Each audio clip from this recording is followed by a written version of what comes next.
Hello, my dear students. Today we are going to start our new chapter of civics, that is secular vision of Indian Constitution. This is your second chapter of civics.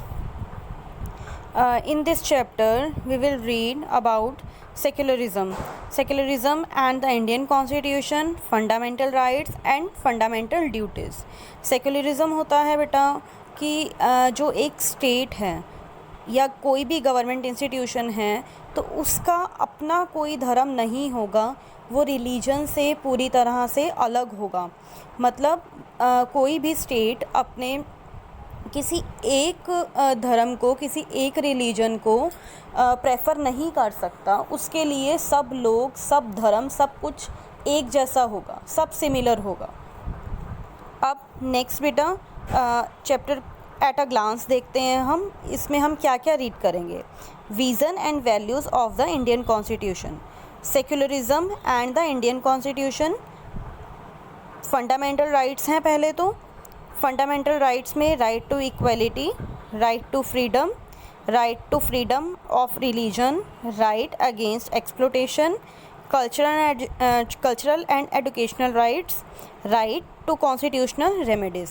ये 6 rights हैं बेटा जिनको हम fundamental rights बोलते हैं, जो हमारे constitution ने हमें प्रोवाइड करवाए हैं।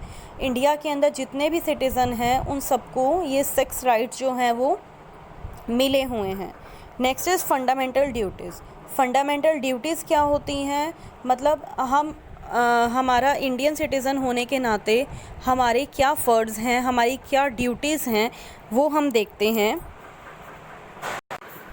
Our first fundamental duty is abide by the constitution. Abide by the constitution मतलब कॉन्स्टिट्यूशन की रिस्पेक्ट करना। Next is respect the national flag and the national anthem. Third one is maintain peace and promote harmony. Next one is value and preserve our rich heritage. हमारी जो culture है, हमारी जो heritage है, उसको बचा कर रखना। Protect natural environment and wild life. Indian citizen होने के नाते बेटा ये हमारी ड्यूटी है, फंडामेंटल ड्यूटी है कि हम इन सब का पालन करें, हम इन सब की रिस्पेक्ट करें। कॉन्स्टिट्यूशन में हमने हमें कुछ फंडामेंटल राइट्स दिए हैं, हमारी गवर्नमेंट ने हमें कुछ फंडामेंटल राइट्स दिए हैं। उसके बदले हमारी भी ड्यूटी बनती है कि हम इन फंडामेंटल ड्यूटीज़ को अच्छे से निभाएं। Next is news maker. The term secularism was coined by the British writer George Jacob Holyoake 1817 to 1906 in 1851।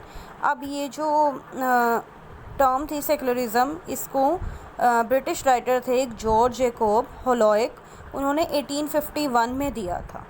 The word secular was incorporated in the preamble of Indian Constitution by an amendment in 1976. The people of a state are assured of the non-discriminatory and secular policy of the state through the inclusion of right as well. अब क्या था बेटा कि 1976 में secular word जो था वो Indian constitution के अंदर ऐड हुआ, उसके प्रेम्बल में ऐड किया गया। इसके अकॉर्डिंग लोगों को अश्योरिटी दिलवाई गई कि उन्हें धर्म से रिलेटेड, मतलब रिलीजन से रिलेटेड कोई भी उनके साथ डिस्क्रिमिनेशन नहीं किया जा सकता। In order to ascertain the sensitivity of one's religion believes, the founding fathers and mother enshrined the right to freedom of religion as a fundamental right in chapter 3 of the Indian constitution. अब Indian constitution के chapter 3 के अंदर इस right को एक fundamental right बताया गया। Term secularism refers to a system of social and political organisation where no religion is given special treatment. Secularism एक ऐसा सिस्टम है जिसके अंदर किसी भी रिलीजन को स्पेशल ट्रीटमेंट नहीं दिया जा सकता। It is understood primarily by the separation of religion from the state. इसको हम ये भी कह सकते हैं कि ये सेकुलरिज़म जो है वो एक स्टेट को एक रिलीजन से सेपरेट करता है. Secularism and the Indian constitution. The Indian constitution, secularism in the Indian Constitution implies equality of all religions. It prohibits discrimination on the basis of any particular religion.